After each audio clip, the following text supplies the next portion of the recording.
दिल्ली में फिर गूंज रही है बुलडोजर की आवाज। क्या 15 लाख घरों पर मंडरा रहा है खतरा? क्या यमुना किनारे बसी 94 कॉलोनियों को भविष्य अंधेरे में है? आखिर क्या है ये ओजोन जिसे लेकर मचा हुआ है इतना बड़ा बवाल? राजधानी दिल्ली के कई इलाकों में इन दिनों लोगों के बीच चिंता और बेचैनी का माहौल है। वजह साफ है कि डीडीए यानी दिल्ली विकास प्राधिकरण की ओर से शुरू की गई अतिक्रमण हटाने की कार्रवाई। दरअसल डीडीए का कहना है कि यमुना नदी के फ्लड प्लेन यानी बाढ़ प्रभावित क्षेत्र में बड़े पैमाने पर अवैध निर्माण किए गए हैं। दिल्ली मास्टर प्लान 2021 में इस पूरे इलाके को ओजोन का नाम दिया गया था। अब सवाल है कि आखिर ये ओजोन क्या है? सरल भाषा में समझे तो यमुना नदी के आसपास का वो इलाका जहां बाढ़ का पानी फैल सकता है उससे फ्लड प्लेन या खादर क्षेत्र कहा जाता है। इसी क्षेत्र को मास्टर प्लान में ओजोन के रूप में चिन्हित किया गया था।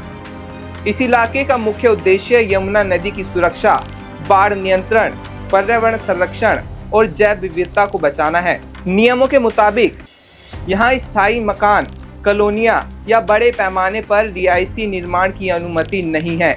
हाल ही हमने अपनी खबरों में आपको दिखाया कि किस तरह लोगों के घरों पर बुलडोजर की कार्रवाई हुई। पिछले कई दशकों में इस क्षेत्र में बड़ी संख्या में कॉलोनियां बस गई हैं। बताया जा रहा है कि ओजोन के दायरे में आने वाली करीब 94 कॉलोनियों में लगभग 15 लाख परिवार रहते हैं। अब दिल्ली हाई कोर्ट और नेशनल ग्रीन ट्रिब्यूनल यानी एनजीटी की ओर से यमुना फ्लड प्लेन को अतिक्रमण मुक्त कराने के निर्देशों के बाद प्रशासन ने कार्रवाई तेज कर दी है। यही वजह है कि अब इलाकों में बने मकानों और निर्माणों पर कार्रवाई का खतरा तेज हो गया है।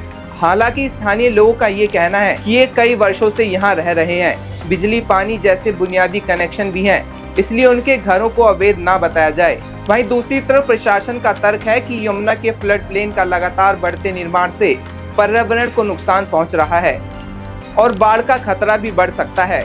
फिलहाल इस पूरे मामले पर लोगों की नजरें टिकी हुई हैं। आने वाले दिनों में ये देखना अहम होगा कि प्रशासन की कार्रवाई किस स्तर तक जा सकती है और क्या सच में 15 लाख घरों पर बुलडोजर चल सकता है। यमुना को बचाने के लिए सख्त कार्रवाई जरूरी है या फिर लाखों लोगों के आशियाने बचाने के लिए कोई बीच का रास्ता निकाला जाए। आप इस मुद्दे पर क्या सोचते हैं? अपनी राय कमेंट बॉक्स में जरूर दें और देखते रहें दिल्ली अप टू डेट।